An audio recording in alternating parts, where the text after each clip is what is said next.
What's up everyone, Praful here. Welcome back to another episode of the 915 Daily. Today is Wednesday, 27th of May and today was Sensex monthly expiry. Tomorrow is a market holiday, so we had back-to-back monthly expiries. Yesterday it was Nifty's and today it was Sensex. And funny thing is, both the monthly expiries played out in pretty much the similar way. So today also the markets opened flat and कल के जैसे ही market एक important confluence point है, important price action point है, उसके around ज़्यादातर chopping किया, liquidity को absorb किया and in the first 45 minutes of market action, the markets chopped on both the sides and then we saw some sort of an up move and then the market got sold into. Just like how the markets got played yesterday, even today's markets played a similar kind of a price action. But in all fairness, again, today's monthly expiry was also quite a manageable expiry because the markets stayed in a small 400 point range. Straddle जो open हुआ था 400 rupees पे था and entire day the markets were in a 400 point range. But of course there were multiple V-shaped kind of a moves, 200-300 points का up move and down move आ रहे थे and towards the end of the day, yes, there was some gamma blast on the put side where the puts actually shot up by almost 7-8 times, but that was kind of expected in the current markets. But I'd go out on a limb and say that today was probably one of the most docile monthly expiries that we have seen in the recent past. Generally monthly expiries थोड़ा ज़्यादा wild होने का एक reputation रहता है. So considering that fact, I would say today's expiry was quite docile. And today another important milestone kind of a day where the India VIX has given a daily close below 15. जब मार्च से ये geopolitical crisis जो start हुआ है तब से the India VIX was trading at an elevated level and there was a lot of fear, there was a lot of uncertainty and long-term option contracts had kind of bloated in the premium value. But finally the India VIX is cooling down and 15 के नीचे आज first time close दिया है since last couple of months and we have seen a decent amount of crush in the risk premium of the long term contracts and looks like the market is factoring the end of the war. So any negative surprise news might again cause a lot of havoc among the option traders, but looking at what the price action is saying and looking at what the walls are saying, looks like the uncertainty is kind of muted at least for some more time now. And tomorrow is a market holiday and once the market opens on Friday, we can expect a clear-cut price action to develop because in spite of the fact that the markets are trading around 24,000 levels, 24,000 के ऊपर एक decisive close नहीं मिल पा रहा है while the US markets are printing fresh all-time highs. So at least in the next week or so, we need to start trading decisively about 24,000 levels. So let's get to the terminal and let's plan for Friday. So daily chart पे एकदम साफ नजर आ रहा है range contraction होते हुए. Look at these daily candles, look at the width of these daily candles. Look जो average true range बोलते हैं, daily chart का जो range देखो, look at these candles where like the markets used to make a range of 450 points. यहाँ पे आप देखो 500 points का जो range बना रहा था and look at here where these cluster of candles are making a range of less than 150-200 points. So obvious की बात है, the risk is also kind of getting repriced, volatility risk जो है and straddles are getting crushed. आप देख सकते हैं कि like on a Wednesday, ठीक है कल तो मार्केट का हॉलीडे है, but Friday, Saturday, Sunday, Monday and Tuesday 5 total days का जो रिस्क मिला के निफ्टी पे जो है straddle ट्रेड कर रहा है, that is around 300 rupees. उसके बारे में बात करेंगे, but let's quickly talk about the Sensex expiry. So अगर सेंसेक्स एक्सपायरी की बात करें तो pretty similar kind of a price action. जो कल का प्राइस एक्शन था और आज का प्राइस एक्शन था काफ़ी similar kind of price action रहा. यहाँ पे भी आप देख सकते हैं कि like yesterday, of course yesterday थोड़ा मूव थोड़ा बहुत ज़्यादा था बट अगेन yesterday का कल का जो प्रीमियम है वो भी थोड़ा ज़्यादा था. तो यू कैन नोटिस दैट थोड़ा गैप डाउन हुआ एंड उसके बाद we saw an up move and यहाँ पे लिक्विडिटी अब्जॉर्ब हो गई मल्टीपल टाइम्स एंड उसके बाद फॉल देखने को मिला. यहाँ पे सिमिलरली पहले आज नीचे आया एंड देन उसके बाद वापस एक शार्प अप मूव देखने को मिला एंड उसके बाद again a similar kind of a sell off and towards the end of the day यहाँ पे भी एक down move and then sharp up move and then down move. यहाँ पे भी down move and sharp up move and down move. So 2 o'clock के बाद भी एक similar kind of a price action हमको देखने को मिला है एंड इवन yesterday 2 o'clock के बाद the puts went almost 10 times and today also post 2 o'clock the puts went 10 times and even PNL के भी PNL का भी बात करते हैं तो like I had a similar kind of a PNL outcome as well. So 2 back-to-back manageable kind of a monthly expiries. Generally क्या होता है कि सेकेंड एंड थर्ड वीक का जो एक्सपायरीज जो है, अगर वो थोड़ा डोसाइल है एंड ऑप्शन सेलर फ्रेंडली होता है, तो देन यूजुअली मंथली एक्सपायरीज जो है काफ़ी ज़्यादा वोलेटाइल हो जाता है. Just to give you an example, like April में भी आप देख सकते हैं कि the first 3 weeks the markets were quite calm, the markets were quite manageable, but the last both the Sensex and the Nifties monthly expiry of April month they were quite brutal. And even forget about closing in green, even cost to cost and loss को control करना भी काफ़ी ज़्यादा मुश्किल था. And a lot of people, doesn't matter if you're an option buyer, if you're an option seller, if you're a trend follower, if you're a mean reversion trader, like completely volatility इतना ज़्यादा हो जाता है कि like सब दोनों तरफ का stop loss continuously hit होता रहता है, and a lot of people took losses in that monthly expiry.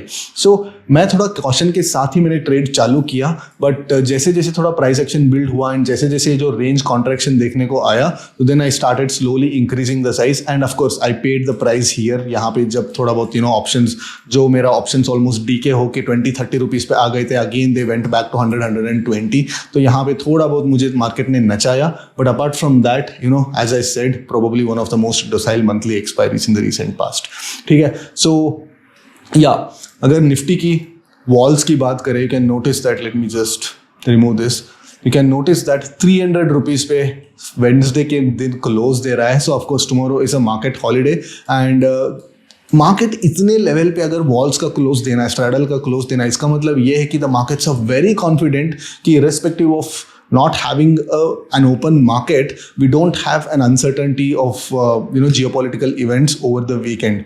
सो ये 300 रुपीज़ का जो चीज़ ट्रेड कर रहा है, सो मोस्ट प्रोबेबली 270-280 के आसपास ओपन होने वाला है on Friday, until unless we open between 23,800 and 24,100.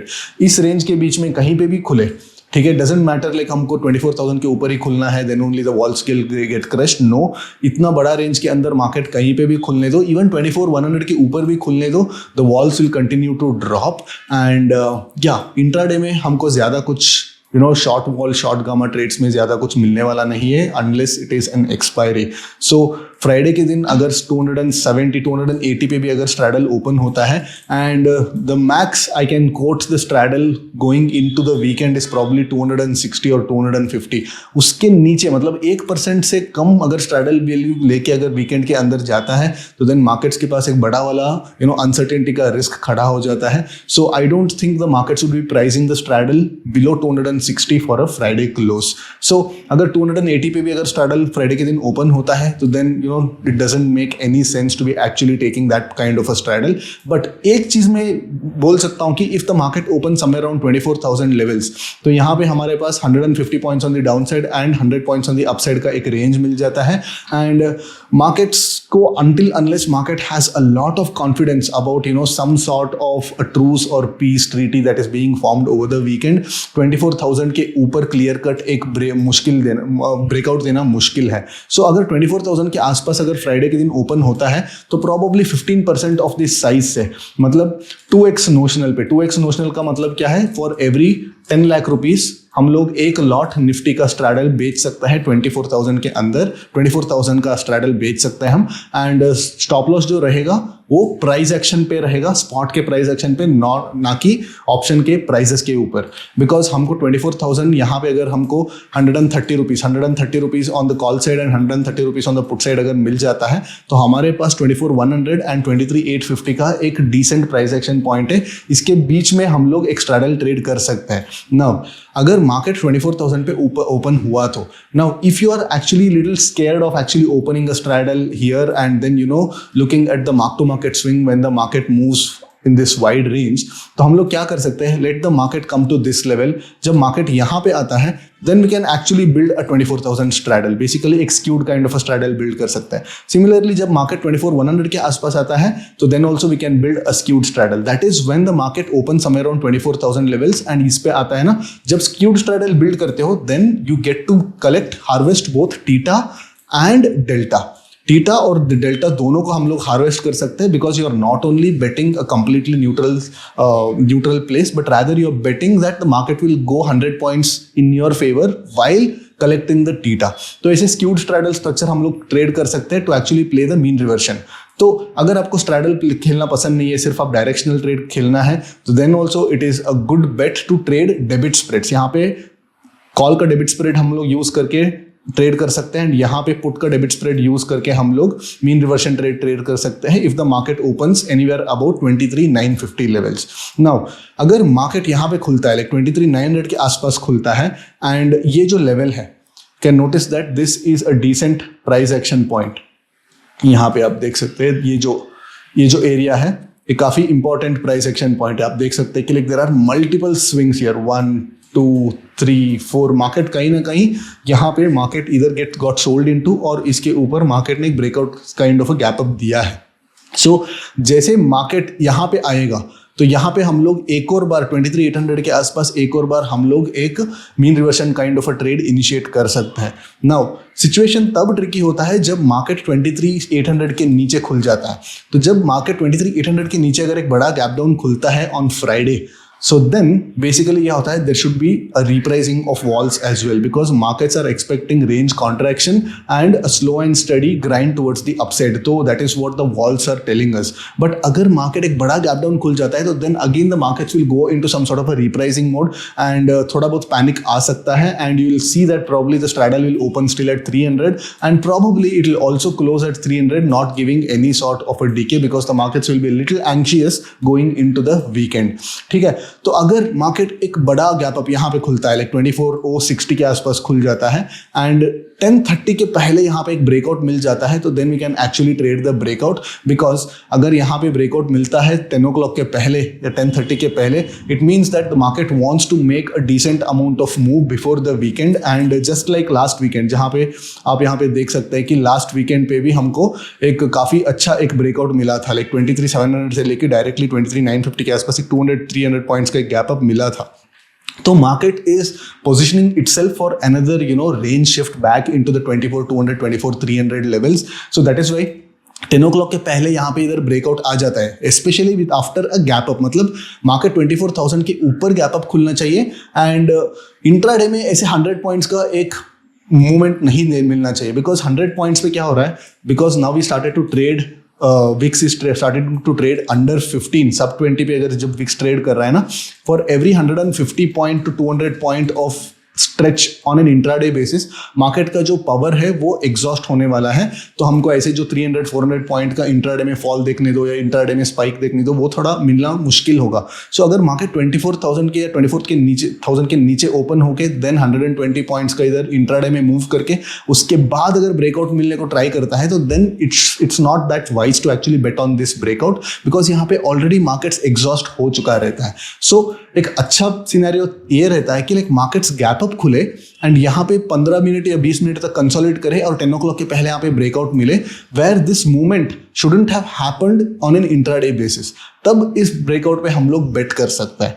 ठीक है, अगर मार्केट यहाँ पे खुलता है 24,000 के नीचे खुलता है and if it comes to here even 10 o'clock के आसपास भी यहाँ पे आएगा ना, तो यहाँ पे मैं इस मूव को मैं फेड करने के लिए ट्राई करूंगा, ना कि to bet on that particular breakout. ठीक है, so these are my main situations, I mean 4-5 जो सिनेरियो है। एंड ऑल्सो अगर एक 300 या 400 पॉइंट का अगर बड़ा गैप अप खुलता है तो then we can actually try to fade that big gap and मान लो कि 24,350 के आसपास अगर मार्केट बड़ा गैप अप के साथ ओपन कर देता है तो then will wait for the first 15 minutes का कैंडल एंड फर्स्ट 15 मिनट्स का कैंडल का जो लो है वो ब्रीच होते ही हम लोग एक ब्रेकडाउन वाला ट्रेड ले सकते हैं, गैप फिलिंग वाला ट्रेड ले सकते हैं। बट अगर ये 15 मिनट का कैंडल ब्रेकआउट होता है तो देन डेफिनेटली ये ट्रेड हमको नहीं लेना चाहिए because the markets will already be super over extended. यहाँ पे आपका जो रिस्क रिवॉर्ड है वो काफी खराब रहने वाला है। ठीक है, let me know in the comments आज का एक्सपायरी आपका कैसा रहा and I will see you again after Fridays market action. Till then, take care. Bye-bye.